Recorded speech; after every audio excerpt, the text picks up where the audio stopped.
એ એમ તમે જોવો તો એક પ્રાસ્તાવિક વાત છે કે મહાભારતમાં યુદ્ધનું નક્કી થઈ ગયું, બરાબર? તો એના માટે સૈનિકો જોઈએ. તો એક બાજુ દુર્યોધન, અર્જુન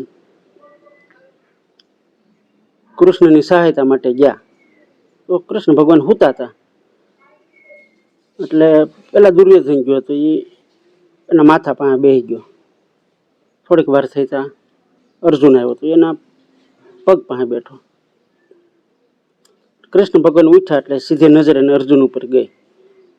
પૂછ્યું કે બોલો ભાઈ, કેમ પધાર્યા? એ વાત કરી પેલા દુર્યોધને કીધું કે ભાઈ એની પેલા હું આવ્યો છું. એટલે કૃષ્ણ ભગવાને જોયું તો માથા પાસે બેઠો હતો. ધ્યાન તો સીધું પગ પાસે ઉઠે એટલે કે ભાઈ તું બોલી કે સહાયતા માટે.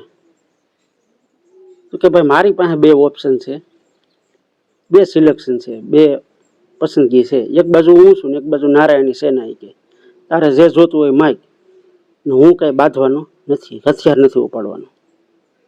તારી પસંદગી પહેલી. તો કે નારાયણની સેના આપી દો, એક અવક્ષીણી સેના. તો કે આપી, હાલો. પછી વિધો અર્જુન.